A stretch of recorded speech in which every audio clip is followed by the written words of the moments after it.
Man like Nafe Smallz, I swear down to you, I'm not gonna lie, he has been killing it over the last couple of years. A Luton native who, I'm not gonna lie to you, with Luton, I've been there once. It was a very weird experience, and all I know from Luton is EDL. You know, that was EDL. That's all I know. They're taking our houses, they're taking the lot. And they took your teeth as well.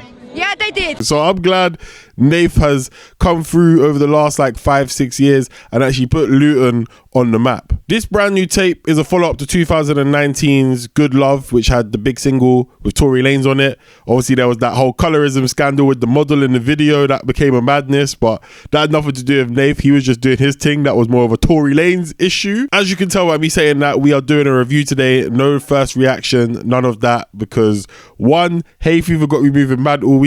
Two, I feel like it's just time to sit down and talk. But if you like the reviews and you like this type of format, make sure you smash the like button, leave a comment down below. What do you guys think about the album? Let's get into this review right about now. So the actual tape itself's got 14 tracks. A few of them we've already heard before. Quarantine Freestyle we'd already heard in the build up. Home Run, which was a very good track, we heard that already. And then Ocean Deep with Wretch 3-2, which I'm not gonna lie to you, until I listened to it today, I still didn't like that track. I like it now, but it's still not one of the ones that is the top pick for me off the tape. That being said, having 3 to 4 tracks off a 14 track tape is a pretty good rollout. We didn't have a massive hit song from Nafe in the build up to it, but he was around, he was dropping songs. Good Love, that whole tape itself was still doing well. So it wasn't even like that deep in that sense that we hadn't had like a big hit as we came into this tape. I feel like Nafe Smallz's whole aesthetic is, you gotta smoke a lot. You gotta put sunglasses on even if you're inside, and you just gotta vibe. And I feel like a lot of the music in this whole album definitely set off that vibe. However, that being said, there was a whole lot of more mature content in this tape as well. It wasn't just a whole smoke session that lasts for like 45 minutes and then you're like, huh?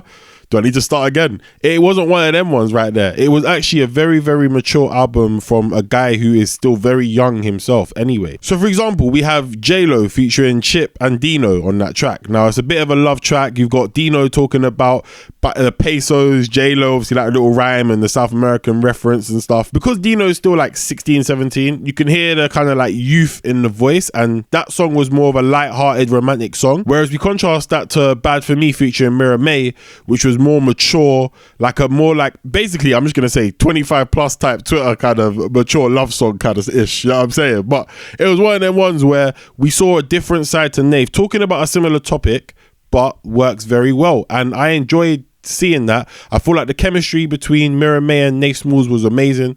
I feel like Miraa May is a good artist anyway, but I feel like sometimes with love songs or like more romantic songs, you need that chemistry to be bouncing off each other to fully appreciate and enjoy that type of vibe. Because if it sounds bare static between the male and the female singer or rapper or whatever, you ain't gonna believe it. I ain't gonna believe that. I don't believe it. You know what I'm saying? The album actually starts off crazy. Before the tape dropped, we got a brand new music video called Part of the Plan featuring Huncho with a massive star-studded celebrity cameo kind of video in there as well. Had Little Man and a few others in there. He had an astronaut dancing in there, and it all links in with the kind of spacey, trancey trap atmosphere that Nafe Smallz is trying to show. The chemistry between Nafe Smallz and Huncho has been said and done already. TNT was a banger. Broken Homes was a banger. The other one, which I can't remember the name of, where it's bro man like bro bitch like bitch, that one I can't remember what it's called. It's one of those situations where Nafe and Huncho, we know how good they are together, and me personally, I feel like them two together are the unofficial best duo in the UK, because they're not actually a duo. Everyone's screaming like they want a tape. I asked Huncho when I interviewed him last year, yo, are you man gonna do a tape? He's playing around with the idea. I'm sure we might get something else as time goes on, but me personally, I feel like the album started extremely well. The track Phones Off for me was an interesting one, I can't lie to you, because I was listening to the album without seeing the track list. I didn't want to see it. I wanted to obviously I knew who's on it, but at the same time I just kind of let it play through. At first when 9 started, I thought this sounds like Heady One, bro. I'm like, I don't know about Heady One being on the album, but then eventually I had to I'm not gonna lie, I double checked it still, and then after a while I started hearing 9s more and more, and I was like, alright, that actually makes sense, you know what I'm saying? The track Freak was an interesting one for me. I never did a review on Insomnia, but a quick one for me was I liked Chip. Chip was shelling the verses. Skepta was in cruise control. Young Adz worked when he had minimal time on tracks. When they started giving him verses, apart from a couple of the tracks, that format didn't work for him. But when the songs sounded more like what D-Block usually do, it worked better. On this tape, he's on the track Freak. And to be honest with you, it works well. I feel like Nafe is better than Young Adz on the track itself, but it's not like a, oh my God, right, this is terrible. It's more of a, there's different vibes, but I just felt the vibe more from Nafe's side than I did from Young Adz. All right, for the people that will be 420ing across this project, right, because we actually are getting close to that, when you get to All Weekend, fam, I was baffed. There's cricket sounds, bird sounds, parrot sounds. I don't even know if it's a parrot, but there's something going on. And I was like, yo, listen, what is this? I enjoyed the track, but at first I thought like, maybe something else in my room was bugging. I thought I'd have a cricket in my room. Like I live in a tower block, so I know I don't have no cricket in my room, but I was getting baffed. I had to pause the song, stop it, restart it again and be like, okay, let me make sure it's the song and it's not me.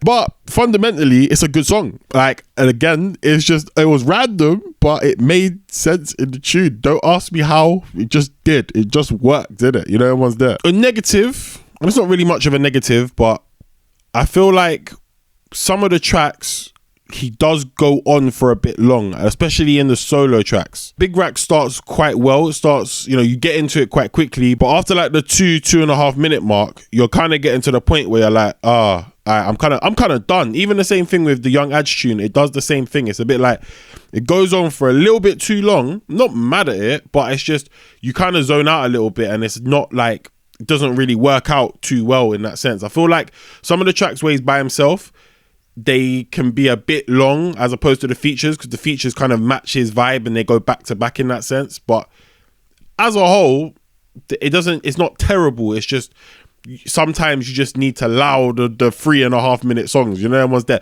2 minutes and you're in and out, or 2.5 you're in and you're out. However, that being said, on the track High Notes, where he's just talking about like people screaming his name and he just doing it for the money, don't care about the fame, it works because I feel like the beat carries Nafe and it allows Nafe to ride on the beat a bit more easier, because sometimes with the more trap heavy bangers, you're kind of waiting for the artist to do the most on the track to make it sound better. Whereas on these more stripped back beats like High Notes, which is at the very end of the album, it works better because he's actually more chilled, he's relaxed, he's just kind of talking about stuff. Like, it feels more like the outro than the Quarantine Freestyle, but at the same time, it's the Quarantine Freestyle is fairly recent. So for me, I feel like that's the outro. I mean, fundamentally, that's it. That is Nafe Smallz mixtape, Goat World. I enjoyed the tape. I probably will have this on rotation. I know there's obviously the Babies album comes out. There's a few other people that drop. Millions dropped YP, and I saw you that switch up was mad. That switch up got me. I should have done a reaction to that, but right now I'm more in a calm mood than I'm, you know, hype. I'm not hype. You know what I'm saying? I am not hype. But Nafe Smallz' tape, very good.